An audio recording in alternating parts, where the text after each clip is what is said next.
The first thing we started out with what the subject was, which was the rock, being ground rooted in love into the rock. So this subject matter of going through the basic, simple, easy to follow principles of growing the roots into the rock, of learning what love is, acknowledging what love is using biblical principles of truth, and from that there's a baptism that now saves us, which is in 1 Peter 3:21. There's a baptism that now saves us, not the washing of the filth of the flesh, but the answer of good conscience towards God. So in context with all of Scripture, turn at my reproof, the doctrine, and I will pour my Spirit upon you, and I will cause my words to be known to you. So you become conscious of your own little way of the definitions of love, the full definitions of love. So now the process, the beginning of this process, is the first step is to become conscious. So this is kind of a more in-depth part. So the first two words of the 16 attributes in 1 Corinthians is patience and kindness. So using biblical principles of establishing truth, which the chart that he had me made, that I didn't make up, that he had me made for me, which you can follow that example, and if you have some better lexicons or whatever, or he leads you to some other lexicons, you can use the same format. With this chart that he had me memorize all 16 attributes, I found that the first two attributes were patience and kindness. Patience is a state or essence, nature. Kindness is active force. There's a proverb, 25:21 through 22, where it says that your enemy, if you give your enemy a piece of bread and a cup of water, you're pouring hot coals on his head. When I learned how to selflessly help somebody in a beneficial manner without expecting anything in return, I was beside myself. I was like, wow, this whole demeanor of this person changed. I was like, wow, that's so cool. It's like a little miracle. It's like I actually did something selfless for somebody, and actually the person was kind of hostile towards me. But when I did it in a selfless manner, which could only have been in him, because he brought me through the process of learning what useful, employable kindness is, and I also had patience. I had confidence in my ability to be sequential in my assistance, where what I did is as I was helping this person, where I didn't go beyond what was necessary to help them. So you can't really see that until you're able to not act in haste, which Isaiah 28:16 tells you, those who believe upon him will not make hushah, which is haste. So, and the result of haste is shame. When you become hasty, then there's shame involved. So when they translate it into the New Testament in Brit Hadashah, they're actually translating that verse from the Septuagint, which says they will not be ashamed in the Septuagint. But in the Hebrew, it says does not make haste. So patience guarantees us not being hasty. So as I'm going along and I get confronted at work or just at the store or something, to where somebody does something and I see that I am reacting, there's a conviction to where it's like, hey, whoa, wait a second. You've recognized, you believe that part of love is patience, therefore you're not being that. So it could be a soft rebuke or it could be a hard rebuke. And thankfully in that part of my walk there was a soft rebuke. And I heard his voice, I turned, and he caused me to know a more expanded version of patience. And I was, wow, it's really amazing. My connection was recognizing I needed him. So I'm leaning upon him. I know I need him. I can't understand anything properly without him. And it says patience. And so I want to be patient. I recognize That patience is not just halting from a difficult situation, it's halting in confidence to where I'm stopped and I'm not agitated. There's no appearance of disquietness.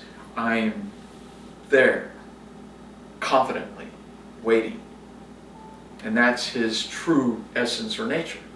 There's no aggravation or no appearance of anything other than confidence. I got all day in the world, whatever you need to do. In the kindness aspect, the Strong's Concordance actually gave to me the most clearest definition, which is useful, employable kindness. So it's not just I'm being nice to somebody, like the book of James extrapolates on that, where it's like you just don't tell your brother, hey, bless you, brother, go on, and the person needs food, he needs clothing, and you're not giving him nothing. Employable, useful kindness is, you don't give him a $1,200 suit when he just needs to be warm. You give him what he needs. You give him that sturdy, nice coat that's going to keep him warm and safe. Something he can appreciate, that's not going to tear apart. And you give him food. You don't give him a bunch of donuts and chocolate milk. You give him some healthy food that's good for him, that's useful, that's not going to give him a stomach ache or whatever. You give him useful, employable food.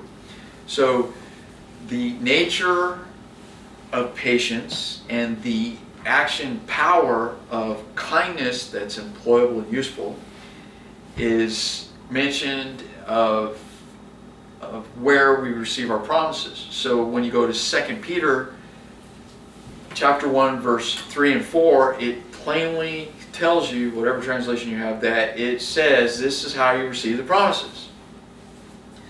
So if you love Jehovah thy God with all thy mind, all thy heart, and all thy strength first, and then your neighbor, when he tells you to do something, he says to keep his commands. Keep, if you listening to what he's saying, does not mean do. You keep it. And then when you get into the language, you find out the reason why you keep it is before you can do something, you have to have it. Before you can use the hammer, you have to have the hammer. So he teaches you what his words mean. That's what a babe receives, the pure milk of the word. He's not expected to do something. A babe's expected just to be nurtured. He receives the milk. Then after he grows and he started understanding boundaries and the peace that surpasses all understanding, that's when the succession of going from a babe to a child is when you start learning what your parents do and you learn their names.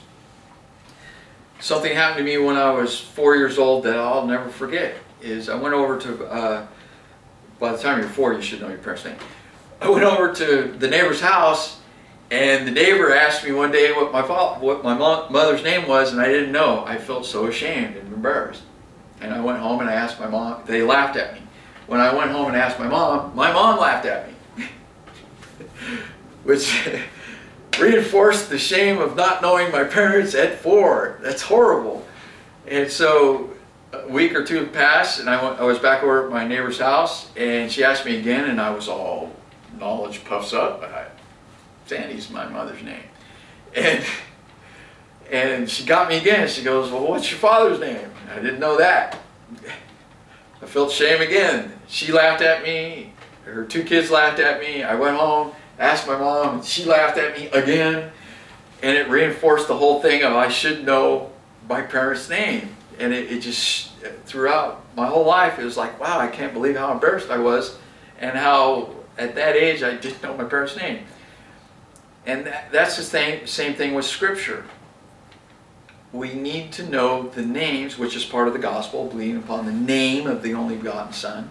In English, it's Jesus, and it's not, in Greek, it's Jesus, and in Hebrew, it's Yehoshua.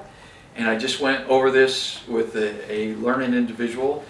218 times Yehoshua appears in the Old Testament.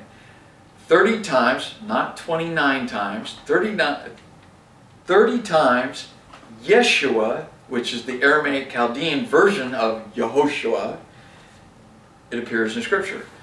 Both those names are very important. Learning Hebrew, you need to know Yehoshua HaMashiach Adoni Othi. Through patience and kindness, and knowing the gospel, the good news of knowing the names, empowers you to learn and become acquainted with His Word in the language. The reason why Yeshua is so important and necessary to know is because when you start learning about the way of holiness in 35:8 of Isaiah, the revolving track of righteousness, which how it should be translated in Psalm 23, and stadium in the New Testament, stadium's another cyclical track. That's what the word means. It's a cyclical track. When you get on this little path of righteousness, of fairness, of what's true and correct, it's cyclical. You know, circles within circles and all this other stuff. And it's all in Scripture. There's nothing beyond Scripture. So with patience and kindness, when you share things that He's showing to you in a congregational setting, you do it in an employable way that's useful, instead of, look how much I know, da da da da da. Because when you do that, you're sounding brass. There's 3 disqualifiers of not doing something in love is you're sounding brass, you're nothing, and you profit nothing. So everything we do and outside of the divine nature and divine power is absolutely meaningless. Nothing. You got nothing coming, nothing doing, and more or less is the wisdom that's from below and not from above. So, in essence, the divine nature of patience, being confident in your halting and not being provoked by the things around you, and the power of being usefully kind to those around you in your words and your actions, causes you to receive all His promises. So that's